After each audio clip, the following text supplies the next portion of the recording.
Hey, welcome back to the Mining Pod. On today's show, we're joined by ChazzonKe, aka Keith. He's a somewhat private citizen journalist that's been keeping track of the Celsius mining and Celsius Chapter 11 case for about 2 years now.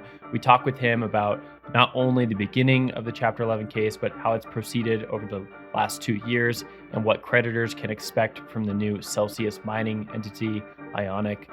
Great conversation with Keith, and thank you to Keith for keeping track of all the data over the last 2 years and being willing and able to speak about it on today's podcast. This is a data heavy show, so I would push people to go watch on YouTube if you can, as Keith does share with us a few of his data entries and charts on Excel.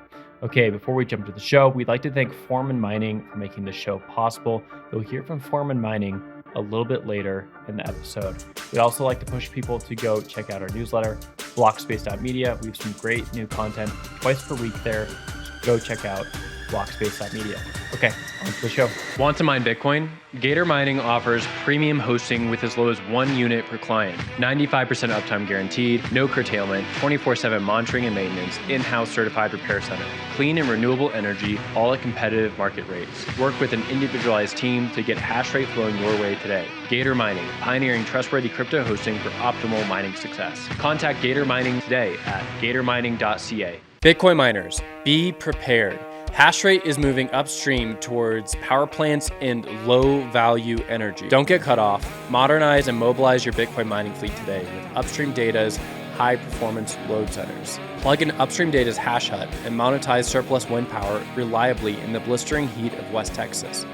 Plumb in hash generators and safely convert natural gas into cash in the frigid winters of northern Canada.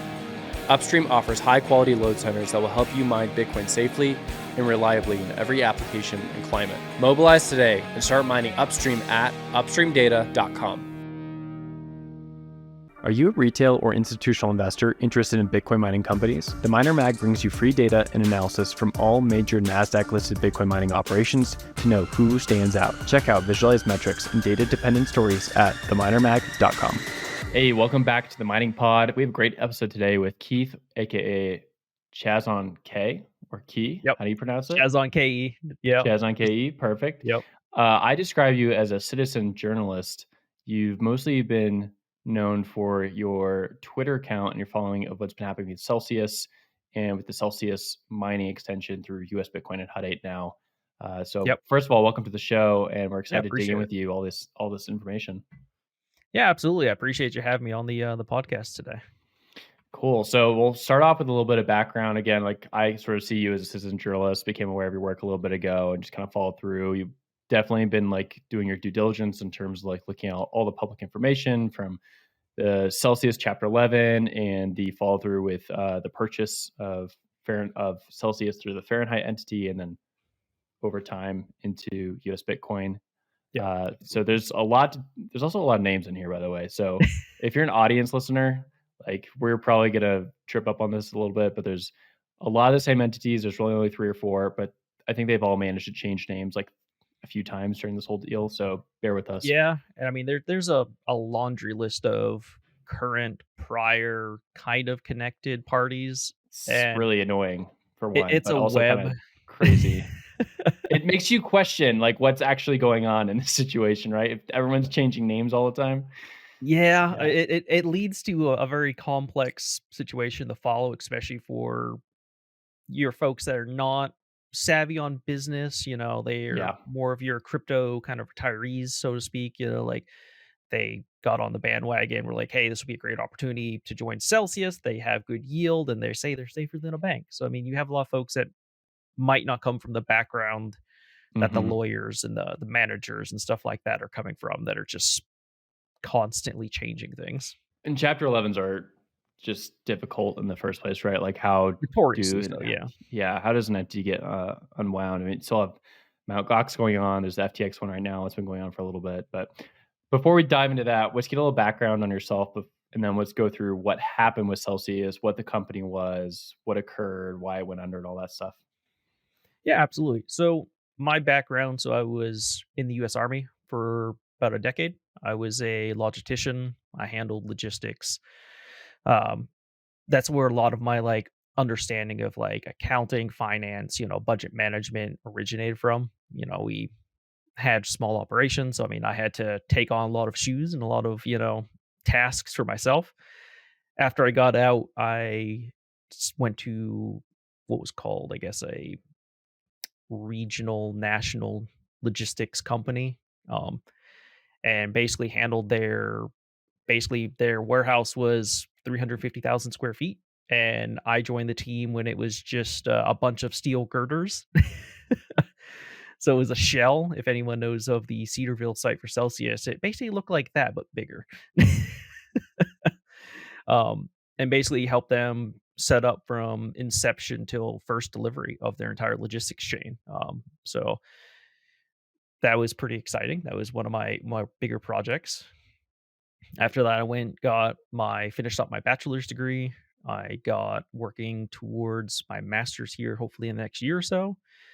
But my background's primarily business management, logistics, finance, accounting, and obviously a lot of analytical work.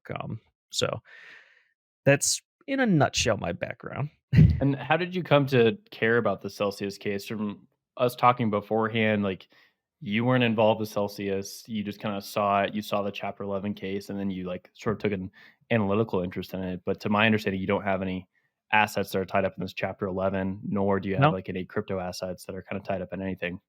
I have zero crypto assets to my name. Um, I've made it pretty clear since the beginning days that most of my investing and portfolio primarily consists of medical research and stocks like that. So people who do, the research and then they publish it and then hopefully, their company can put out a product is primarily what I'm focused on. My wife is into intellectual property law. She's an attorney. So she's more of the bioscience side. So we get, that nice combination of I bring the business understanding, the financial side of the business, and she brings the science to be able to look through things and be like, hey, this looks potentially good.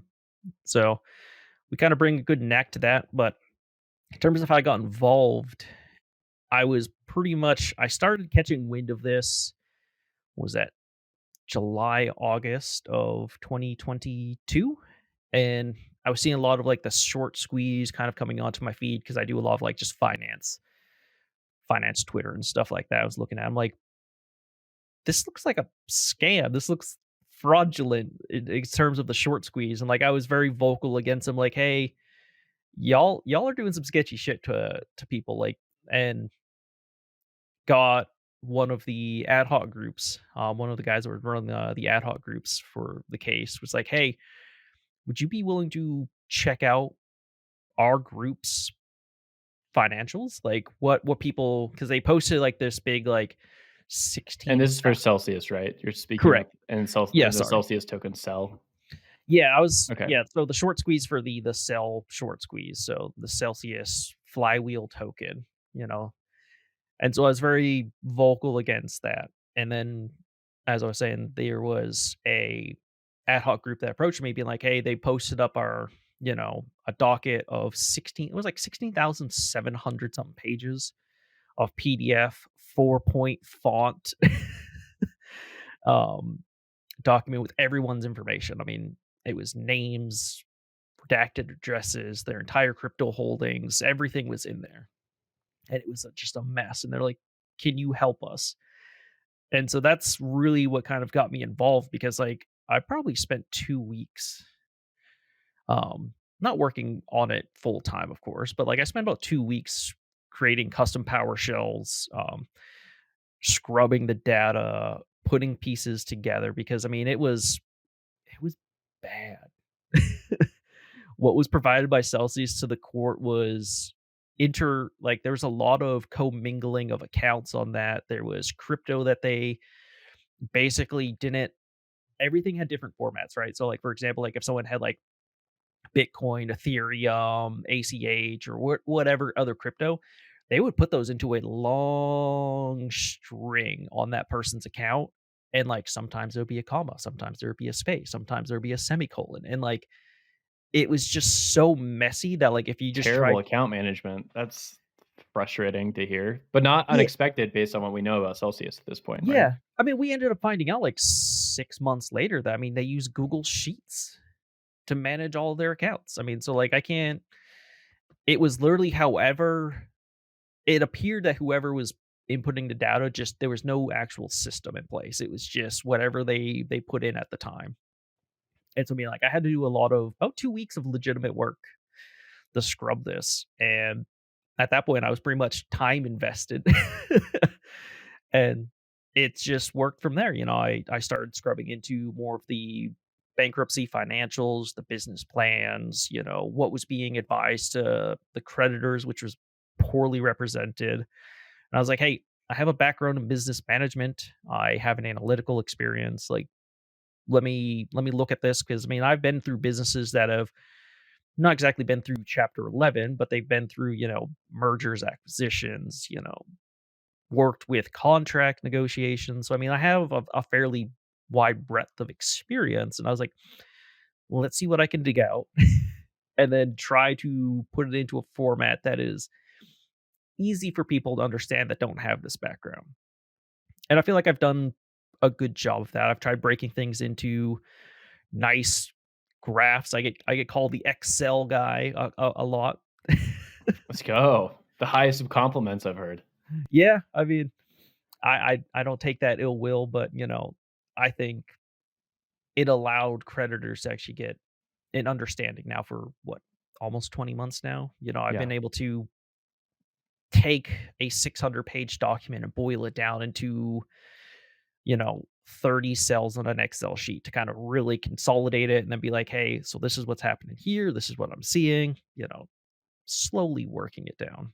And let's go back to the Celsius case, right? So, like itself, Celsius was basically a yield farm mechanism. There was like a centralized component, decentralized component. At the end of the day, there was a lot of elements of a Ponzi scheme within it, and it collapsed. The Celsius token that you mentioned had this really odd, for lack of a better word, probably could just call like criminal token cell Yeah. that it didn't really have a utility or a purpose besides like being shoved in there, and the Celsius people used it for its purposes, and now they're going to through the criminal proceedings at the moment. But the other element that's interesting for our listeners, and we'll get to this later in the show, is the mining aspect that also fed into the yield generation here, where it Yeah. wasn't just the token, it wasn't just ETH staking or other token staking. They had a legitimate mining business with like I think around 80,000 plus mining units. Now, was it run I very would well? Which we will get for into. the audio listeners, I'm using air quotes when I say legitimate mining Well, business. that's why we're having you on, Keith, because that's what we got to get into. I mean, on paper, at 80,000 plus ASICs, they had sites, they had co-ops to run these through legitimate providers like Core Scientific, but we'll get into that Yep. into it in a minute. I want to keep going back on this, like what got you interested in it and what was like the next step past that. So like you started paying attention to this, you ran the PowerShells, you got the details down to like 30 lines so people could understand. Yep. Why did you keep going and follow along with this? And what did you become within like this mini community of Celsius creditors?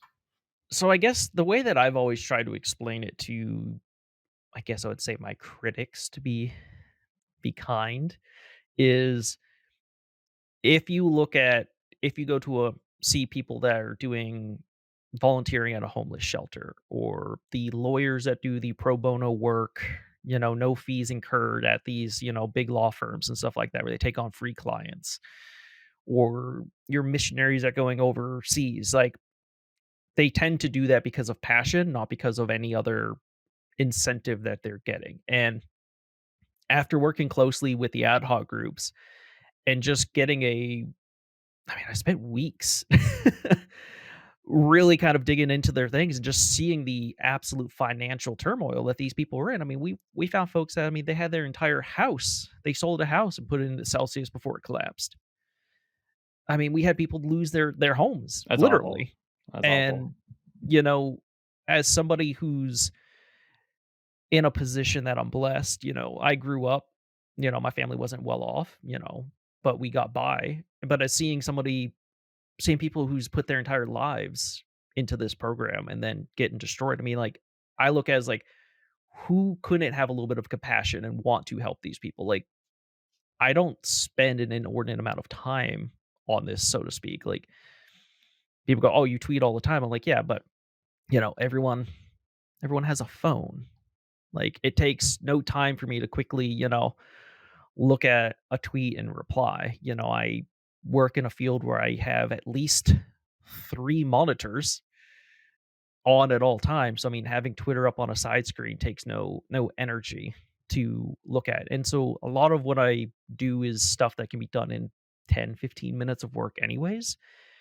And after 18 months, I mean, I have reams of data that I can pull from. I have all the documents already converted into Excel files, and I have them in templates that I can easily cross reference. So I mean, like, these days, I mean, it's really not a challenge for me, so to speak, or I guess a big time investment.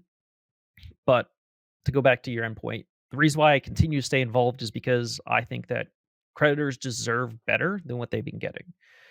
They've been run around far too much. They've been provided with dirty data, is a good way, I guess, to explain it. Um, and they just deserve to know what is actually happening, especially now that they're basically force investors into a startup, and statistically startups fail. Yeah, So I mean, they deserve to know what's happening. definitely. Okay, appreciate you giving the background on that part. Let's go and talk about the proceedings of the Chapter 11 over the last year. So they went to Chapter 11, I believe it was like end of 2022, same time that I think everything was happening with FTX. I think it was Y June or July, Okay, so halfway like through the 15th or year, 16th. Yeah, and they they started going through filed.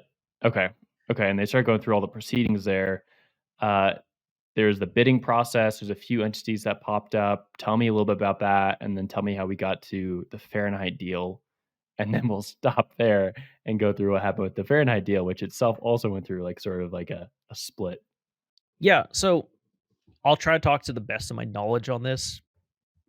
Primarily, my focus has been on more of the financial side. So, how's mining been working? What's looking reasonable on the business side? So, I haven't.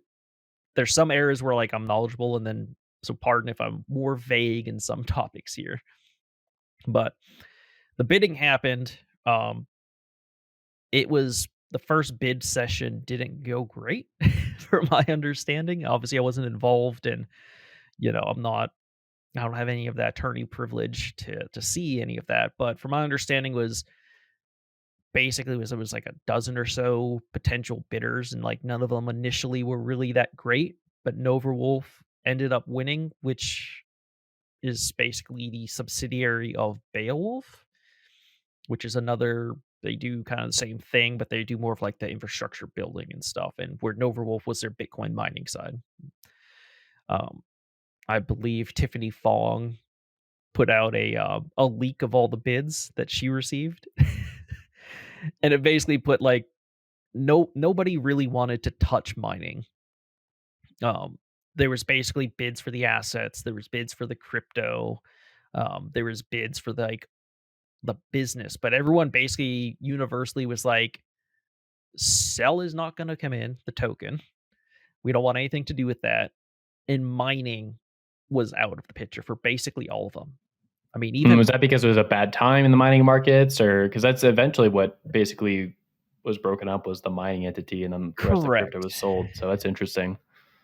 I think at the time, I mean, this was what, late 2022, early 2023, Yeah, and I depths of was the bear market. Yeah. yeah, so we were deep into that, but I mean, we were already seeing at that point that Bitcoin was coming back out. The margins were getting a little bit better, not great, but they were getting better. But I found it was very interesting that the debtor at the time was promoting, mining still back then as like the future, but then you have big companies like Binance with billions of just liquid capital being like, "Nah, we don't even want to touch it." So, I mean, it kind of put into context of like the mining might not be in the best state, and that was something I had been advocating for. That their metrics, even going back to 2022, were not great. I mean, they were, you know, earning revenue. I'm sorry, I'm looking at my tables on the side. So if anyone's wondering why I'm looking to the side, so pardon all my extra calculations on the far side over here. I do a lot of napkin style math too when I'm looking at different things. But we can see even going back to July, right down here, they were only generating like 2.7 million in revenue for an expense of 9.3 million of direct expenses. And it really wasn't getting better. October they had a decent month, 13 million, but then it basically dips right back down. And this November through like February, I believe, was the time period of when they were working through that bid process. That was when like different parties were coming through. It's also when they lost the core scientific deal. So um, this is November 22 through February February 23. 23. Okay. Yeah. And you can see a big point there is like, so in December, they had 65,000 rigs on this column here that were hashing. And then they immediately plummet to 28,000 rigs in January. And that is when from December to January, they basically blew up. They, as in Celsius management, blew up the core scientific deal. Um, Mhm. and that was basically down to they didn't want to pay the pass through expenses. And they were held up on the term tariffs, which was in the contract. The way that I understand that transpired is core basically the energy expenses through 2022 were going up. Everyone knows, anyone who's been following Bitcoin mining knows that energy expenses had skyrocketed, and the energy providers and the hosting providers were having to do more pass throughs. Celsius management didn't like that and they pushed hard back. What was frustrating is at the time, even then, it was a couple $1,000,000 per month in pass through, maybe a couple million. I think it was only like 2 cents additional per kilowatt Mhm. hour of pass throughs. I mean, like, not great, but like in the scheme of if you believe that Bitcoin was pumping, 2 cents per kilowatt hour is not the end of the world if you expect Bitcoin to hit 40, 50, 60,000. And I did the math the other day, and they basically gave up over $140 million in potential Bitcoin mining by cutting out the core scientific deal and the Mawson deals. Sheesh. It for potentially 10, $15 million in additional expenses. So I mean, like, they lost net of upwards of 125, 130 million. Dang. So that revenue would be like 140, 150, and then what was the cost before getting that additional surcharge, do you know? So I went through we had all their different contracts of their energy rates. So we had their easy blockchain rates, we had their Luna Mawson rates, we had their Constellation energy provider, and Mothership was their primary energy sources. Mhm. And I actually broke down all of their bills into their different fee ranges. So everything from, kilowatt weight, OpEx rates, hosting fees, infrastructure costs, operating margin fees, taxes. Yeah. Basically, I tried to go through all of their bills and basically categorize them by their line items. And it ended up turning out their true cost of kilowatt was about 10 cents per Ugh, kilowatt. that's tough. Yep. That is not So good. yeah, so I mean it was rough. I mean, so their easy blockchain rate was about 13 cents. Their Luna Mawson rate was about 11 cents, and then their Constellation rate was about 8 cents, which the Constellation should primarily be like their East Styles self-hosted locations. Gotcha. And so a blended mix of basically 10 cents per kilowatt hour, which was rough, which means any pass-through expenses, it would have put their pass-through expense for, like, their primary cell phone sites up to about 10 cents. So they would have been probably about 11 cents or so mixed Yeah. average. Okay. Yeah, the follow-up question there was just to point out that they were probably mining in the red no matter what at that point, because at that rate, you can't really mine profitably, especially when it was 30K or less Bitcoin at the time. So, There was no chance that they were mining profitably, and yeah.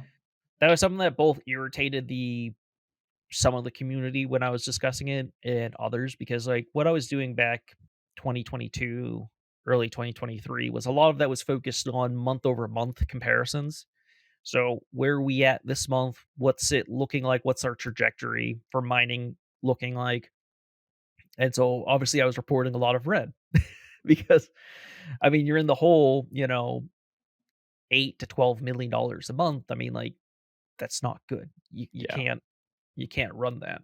Yeah, and the tough part about that is you still have, like, these depreciating assets, right? And you have these contracts, and sometimes there's charges for not fulfilling the contracts, and sometimes you Yep. have to get the assets out of those hosting facilities if you're not taking the energy, and so you have to go find a place to deposit these ASICs, so it can be quite the headache if you don't have the energy secured correctly.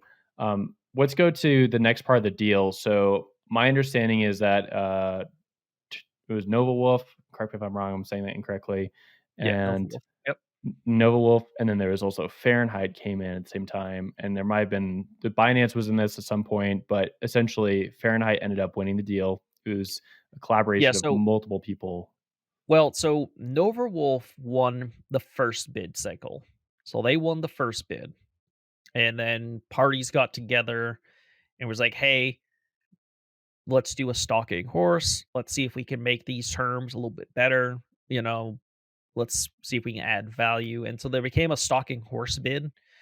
And so basically that was bid round 2 because basically it was after Tiffany Fong leaked those things, it became quite evident that in some people's eyes, better bids for creditors were overlooked in favor of a bid that was better for the company, if that makes sense.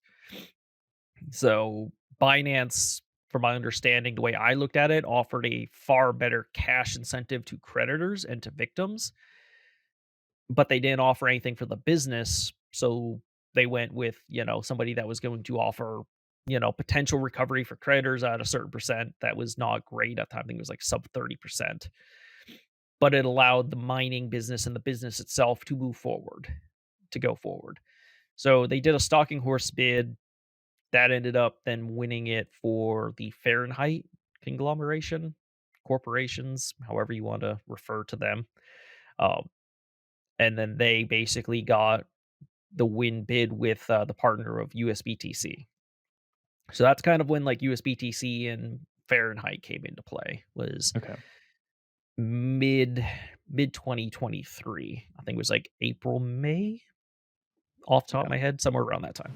Hey listeners, let's talk about revolutionizing your mining operation with Foreman. This isn't your average management tool. It's an all-in-one solution for reducing costs and significantly boosting your revenue. Foreman brings a cutting-edge dashboard to your fingertips, empowering you with automated energy strategies. This means not only curtailing around real-time prices, but also strategically enhancing your profit margins through demand response. It's about leveraging energy efficiency to its fullest potential. With Foreman, you get a system that scales with your business. Inventory management for assets, infrastructure integration, and business intelligence. Foreman elevates the cash flow and production of your entire operation. To see how Foreman can redefine your mining operation standards, visit foreman.mn. With Foreman, you're not just managing a mining operation, you're setting a new standard in the industry. Okay. And yeah, we've had US Bitcoin on the show a few times. Ashford Ganoon, he's been on at least 2 times, sort of detailing this. And then also, of course, US Bitcoin went through the merger with Hut 8 at the same time. And then previously to all of this, US Bitcoin had picked up a lot of the Compute North assets that had gone to Chapter 11 as well.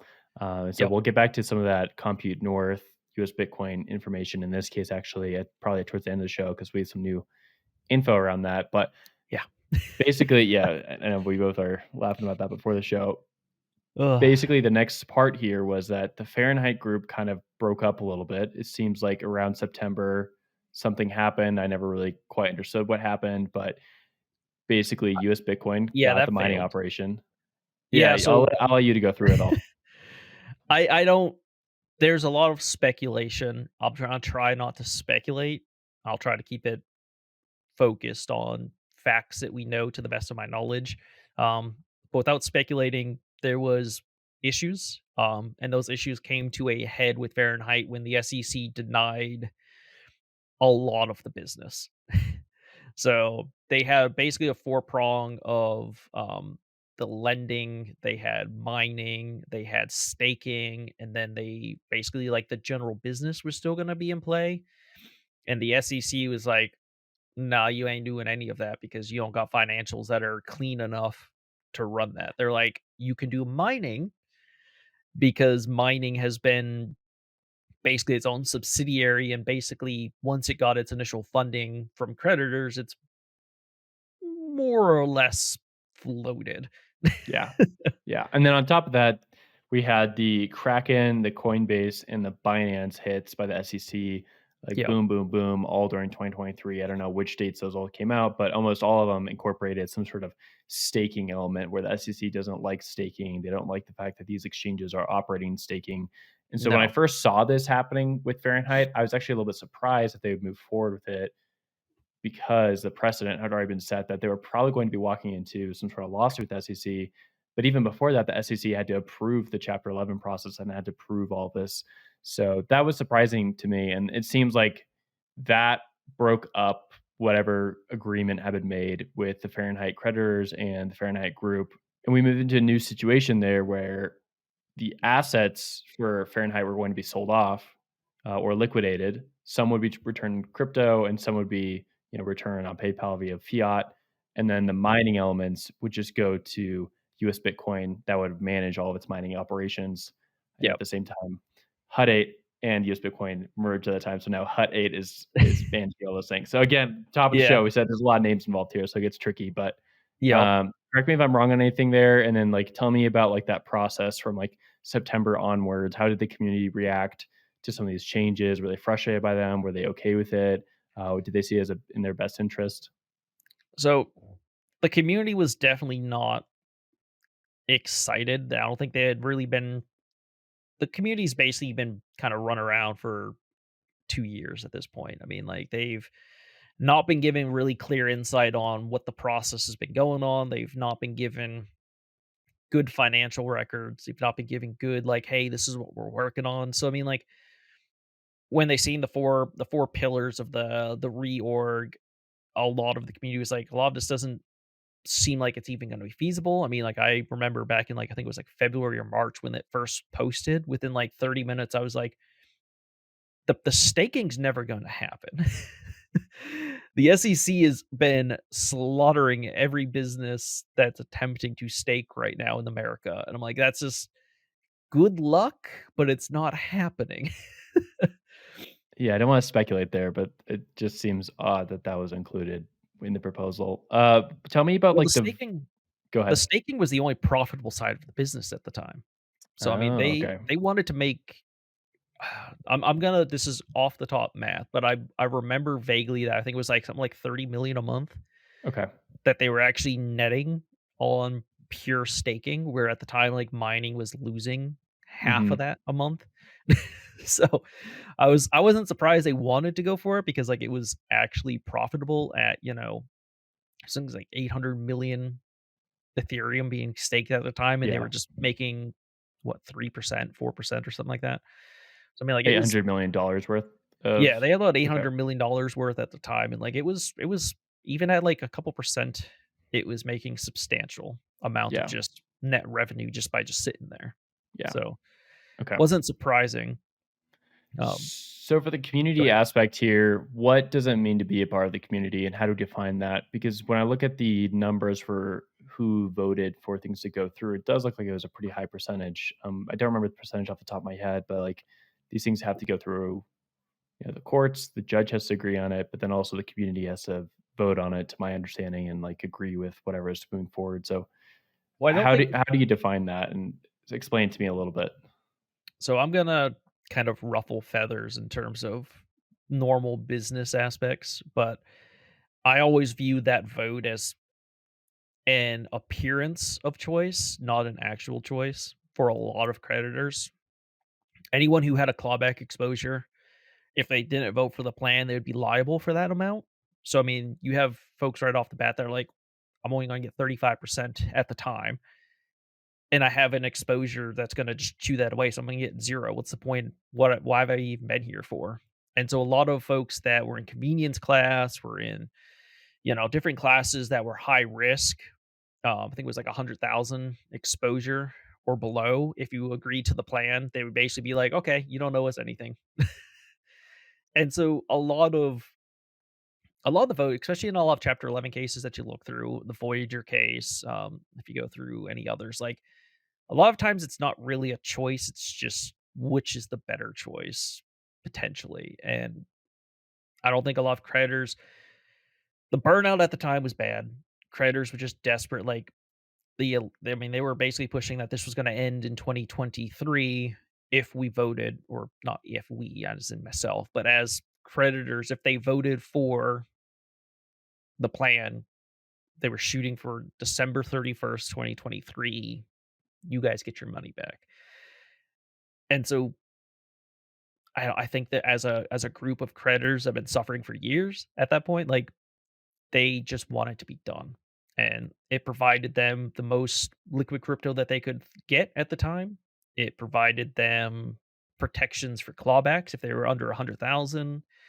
It provided a more incentive for convenience class, and general earn classes got better incentives.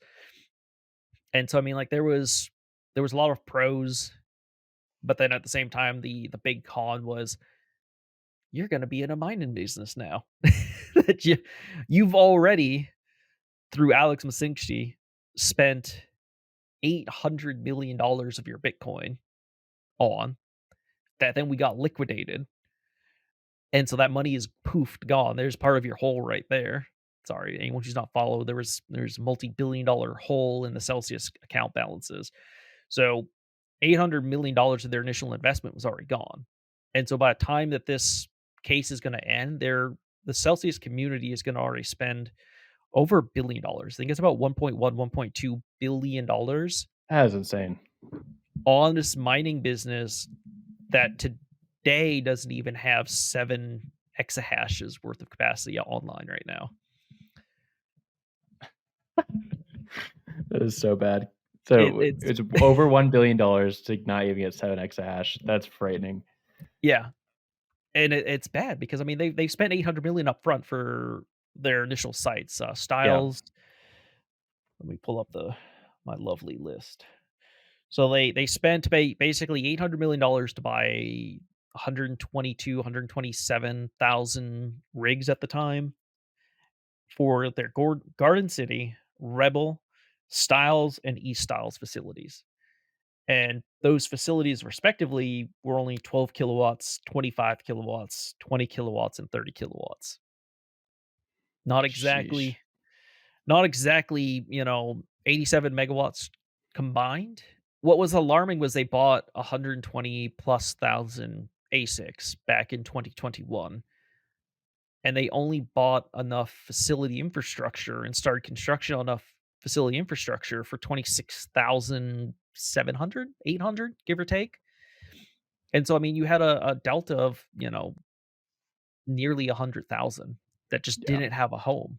And like, they didn't have good contracts, as we found out from Core, Core only gave them, I think like 40,000 or something like that. Yeah. And Mawson was like 20,000. So, I mean, like, they still had a gaping hole of, we have rigs, we don't have a place to put them. And on top of that, they purchased at the top. They purchased infrastructure at the top. They didn't have home. A classic mining story. Now, I'm just kind of thinking right now, it'd be interesting to line up the BlockFi mining situation, the Celsius mining situation, and maybe a few of the other like Pubco miners out there, and see how like their Chapter 11s proceeded from a mining angle. It does become very hard to mine when you're in Chapter 11 because you have to go through the court proceedings to make decisions. There's so many managers on hands, and during a mining bear market, you have to make decisions quickly.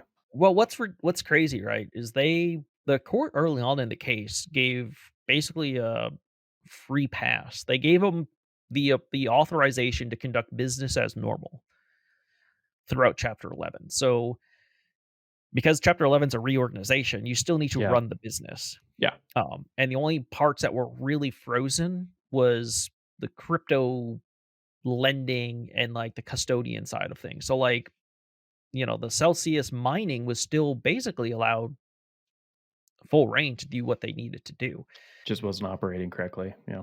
Correct. I mean, they were still amending contracts. They were changing energy providers. They were working to get new hosting agreements. I mean, they were working. Yeah. But Yeah. a lot of the principles of business just weren't being followed, in my perspective. Let's move over and talk about what happened after the bidding process went through and US Bitcoin got the bid for all the Celsius mining assets in terms of managing them, and they had the management contract. So let's define what that management contract entailed. And then let's talk about the merger with Hut 8, which I think we can probably spend the remaining time in the episode about because that's a pretty big deal that all these Celsius creditors are now kind of lumped into Hut 8 in that merger. But we'll start with the US Bitcoin part. Yeah. Like, what are they getting out of this in terms of like managing this fleet? Yeah, so basically what they're managing is the existing infrastructure for Celsius, which I won't go if you want me to go through those names again, I can. But they're managing the existing sites and the new site, Cedarville, Texas. So they're gonna get that, and I think that pushes them. If you go off the energy contract for Cedarville, will push them over the 300 megawatts of total energy capacity. The problem with that is there's for Cedarville specifically is there's environmental studies that need to be conducted per the state's requirement that is going to limit their capacity for probably a while. Um, the state on Core Scientific's filings even put out who Core Scientific sold Celsius the Cedarville facility. That facility was marked as non-feasible and non-viable by Core themselves, and they shut it down in 2022. It's going to take at least a year to build the initial 100 megawatts of capacity, and then anything over 100 megawatts is probably going to require that study to be finished, and it's going to be at least 12 to 24 months before that is fully operational. And that's about 300 megawatts of contractual capacity.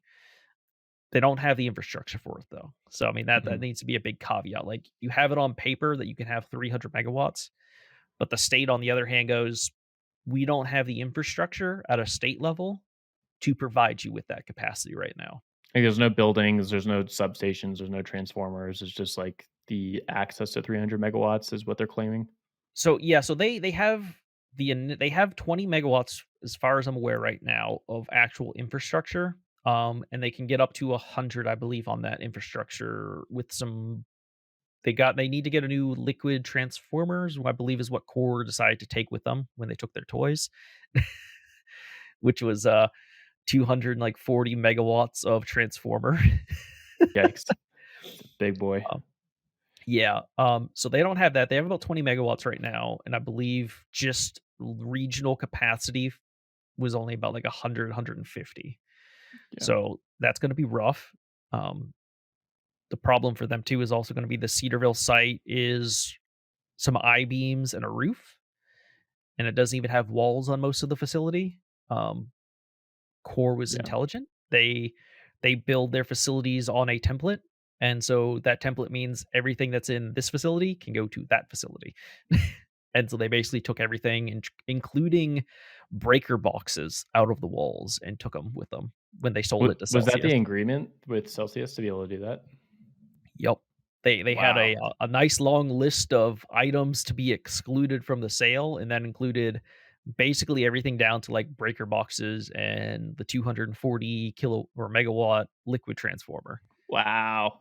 I've been And to one of Core's facilities, and yeah, you're right, they do like this cathedral style. They're pretty yep, cool. Um, yep. It's yeah, smart. I mean, like I know they're in the chapter 11 or they just exited the chapter 11.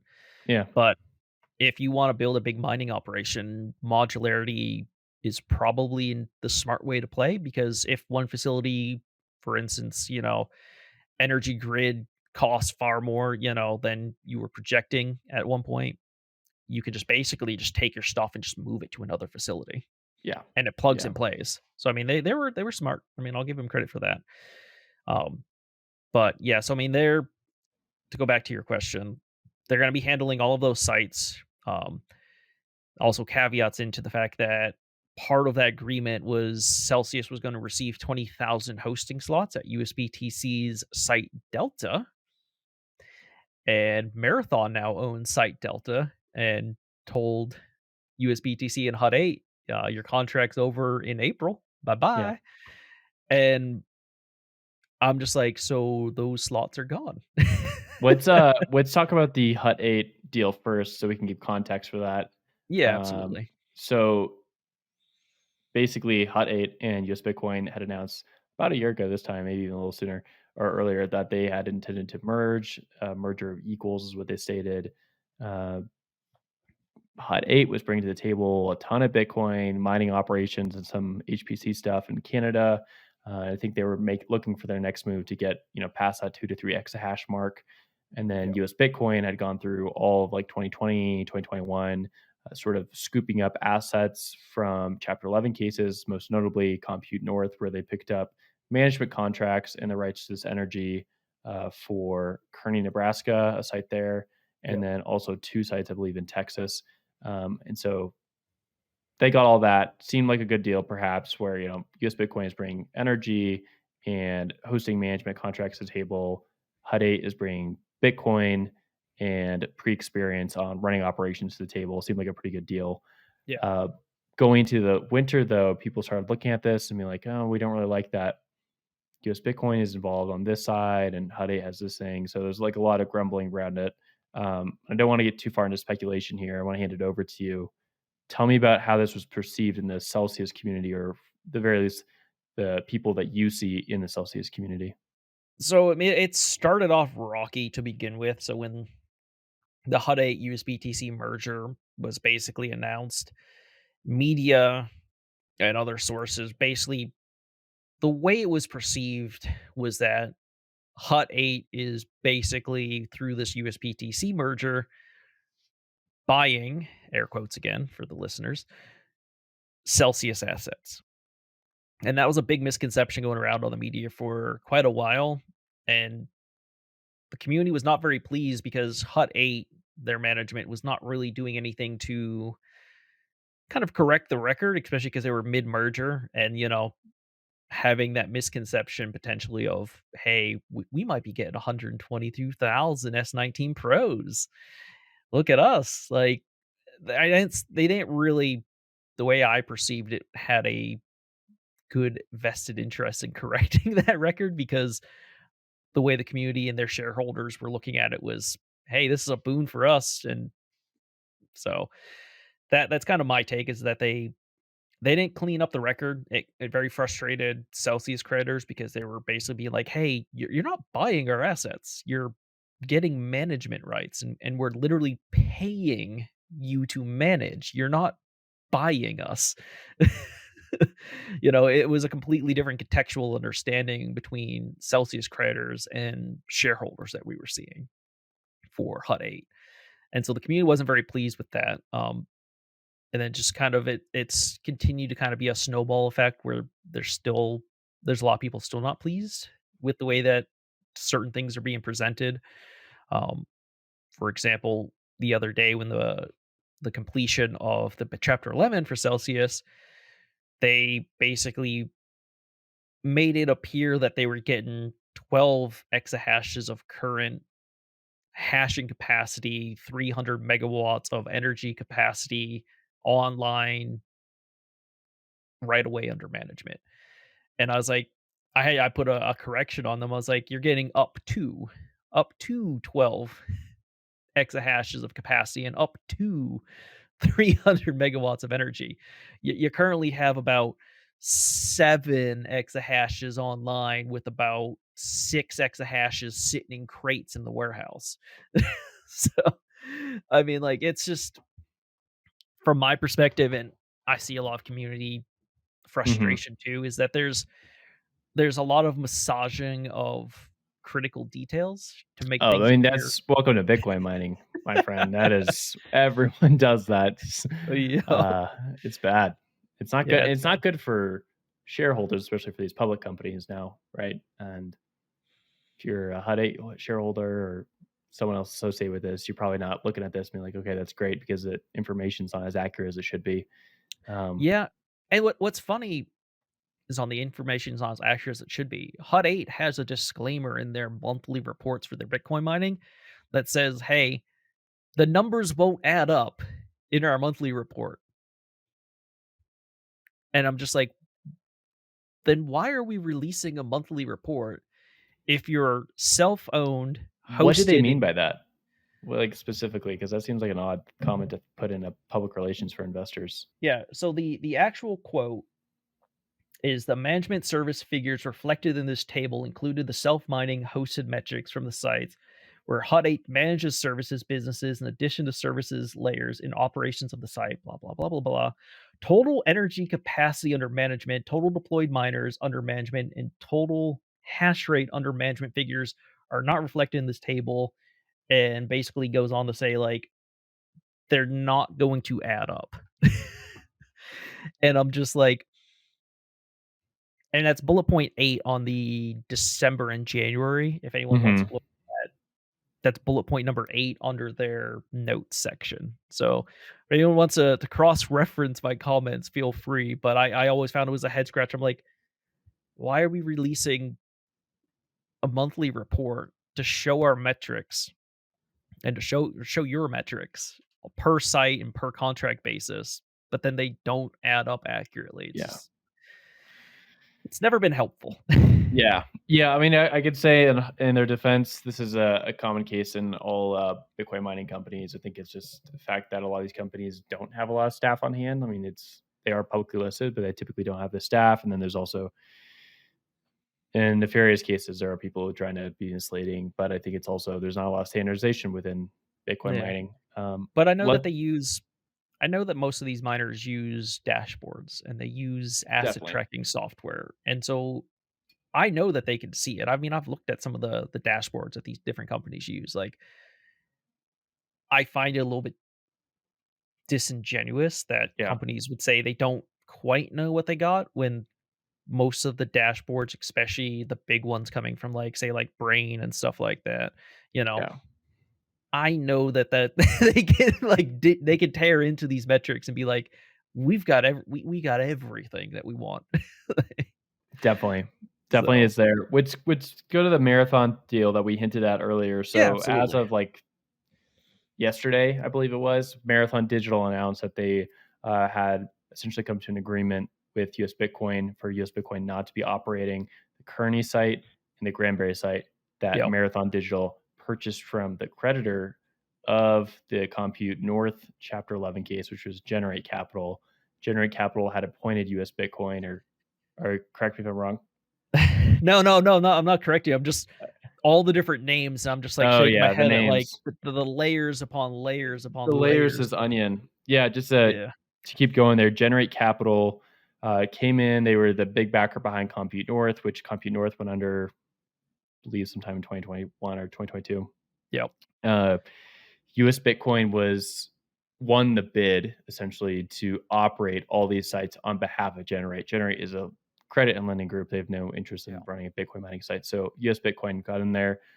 US Bitcoin was running all these sites. Marathon Digital went and purchased these sites from Generate, and now they want to operate them themselves.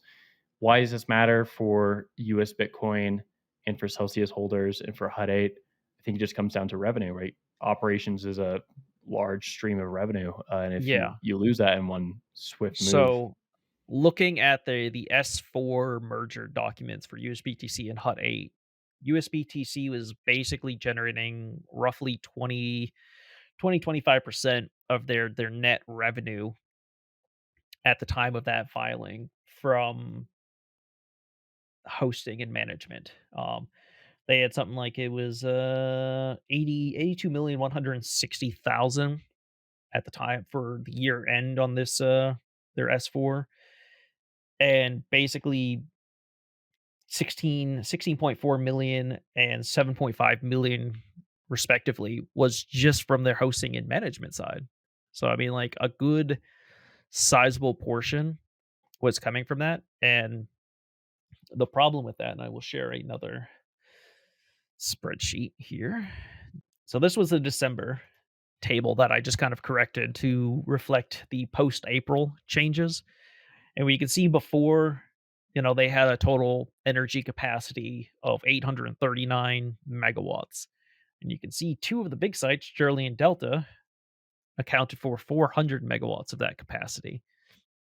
So that was basically roughly 110,000 miners that I use I because I'm in Celsius so much, I tend to average out at S19 Pro 3250 watts per asset to kind of give my baselines, if that makes sense. So just for anyone who's looking at the numbers and goes, that doesn't add up to what those were hosted. Like I have data on one asset type because that is 90% of what this company's working with. So I use that to kind of do my averages.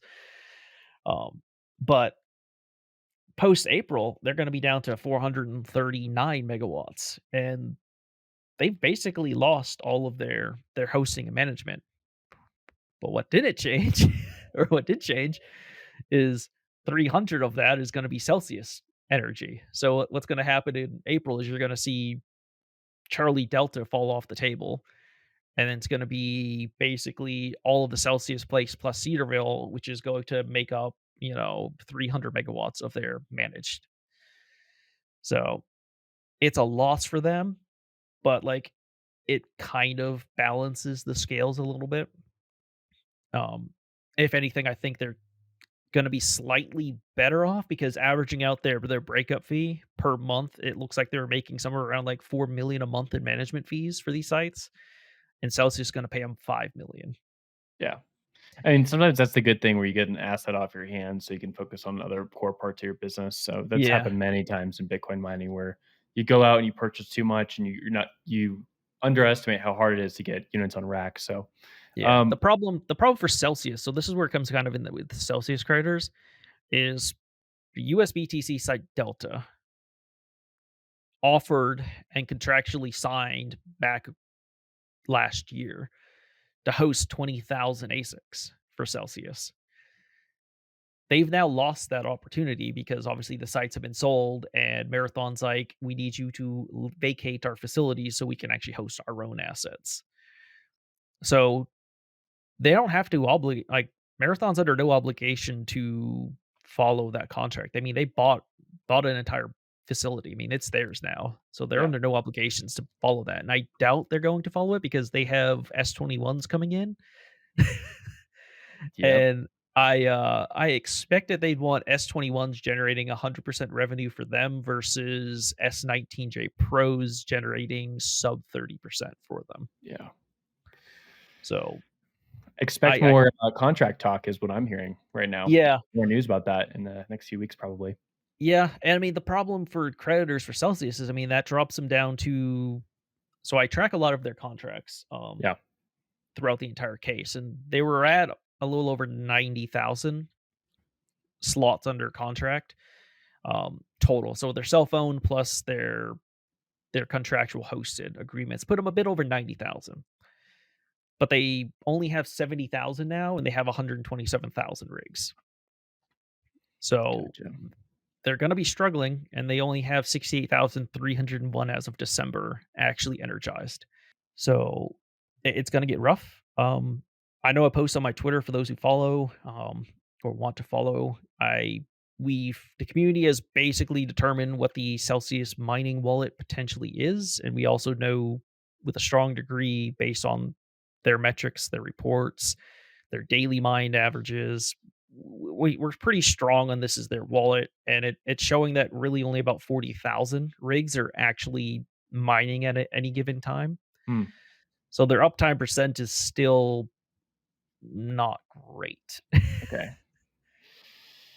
Dang. Okay. So not a great picture to end the show on, but where do you think things go from here as we kind of close out? Because we got to like sort of the end of the saga. This most recent information from recording time on Friday, Yeah, February 2nd here. absolutely. So I've had the opportunity, thankfully, to talk with Matt, and I'm going to butcher his last name again, Prasad, which Prusek. is which is the Yeah. new CEO coming in for Celsius's mining business, which is now called Ionic Digital. Yeah. I had the pleasure of speaking with him last night for about half an hour on Twitter, in private, and he understands the problem, especially in terms of like community sentiment, where the creditors are at, and what they're expecting. And what the creditors are expecting is a clear understanding of what is actually happening with the business. So clear metrics, monthly updates, stopping all the puffery. we're going to see how this goes. I provided him a template with, different ways of reporting the metrics, what he might use and what he might not use will be up to them. But I think what Iconic Digital really needs to focus on is business fundamentals. They need to work on lean processes, and a lot of just take it back down to the roots. I know a lot of people in Bitcoin, especially during the bulls, they would rather throw money at a problem than fix a problem. And in order for Celsius, especially being so far behind, and their fleet sounds great at 127,000, ASICs, but at 12 exahashes a second, that puts them at the bottom of the pack in comparison to everyone else who's buying S21s on the road to, 50, 60, 70 exahashes. I mean, like And they're gonna joules per terahash, right? Like you want to be closer to that 17 joules per terahash S21s are at, as opposed to you're up towards 30, 35 joules per terahash for a lot of these units. And Celsius is sitting at the 30 joules per terahash. I mean, they're not running a modern fleet. They were good during the last cycle, but the joules per terahash, I mean, has just plummeted. Yeah. And so, I mean, you've got to. Their financial situation is tight. No matter how you look at it, I mean, they have 225 million in capitalization with no debt. Air quotes on that. But 225 million goes fast when you've already basically scheduled build outs for Cedarville that cost 120 million for year one and basically another 120 for year two. I mean, like your capital is basically spent in all but actuality. So I mean, they need to work on running a lean business. They need to work on streamlining contracts, boosting their efficiency rates, and just really narrowing down on what their problems are and how to fix those without spending an inordinate amount of money. So that's a leadership. That's going to be a leadership problem. I mean, that's not the rank and file really can't fix that. The leadership needs to do, proper analysis work on their business and fix the problems. And we'll see if they have that capability. I don't see any of them with any backgrounds or experiences with like Lean Six Sigma or any of like the other business professional analysis methods. So I mean, we shall see how they do, but I think they need to go back down to roots. In the end of the day, Bitcoin mining, as much as people hate to hear it, is basically just a manufacturing business. You have inputs and outputs. Yeah. And, you need to make sure that your inputs don't, cause any issues to your outputs. And I mean, it's basically business fundamentals 101 that they need to get back to. Yeah. If they can do that, I mean, they can run a lean, low cost, high margin business. I mean, they have the assets to be successful. It's just going to be a matter of tightening the belt and getting it done. Keith, that was great. Thank you for joining the show today. Where can people find out more about yourself or keep up to date with your work or get in touch with you? Yeah, so I mean, everything, I primarily post everything on my Twitter, which is kindly put in parentheses. It's ChazzonKe on Twitter. I post short form and long form tweets. So if anyone wants to check that out, that's primarily way. If you want to message me, you'll need to at me and then be like, hey, I want to chat. Because I the amount of people that have sent less than pleasant things over the course of this this bankruptcy proceeding has made me not keep my DMs open. Cool. We'll talk again with you soon here, I'm sure. If you enjoyed the show, thanks for listening, and give us a like, subscription on our YouTube channel, or give us a 5-star rating on Spotify, wherever else you listen to the show. Okay, Keith, talk with you again soon here. Thank you very much. You have a good one.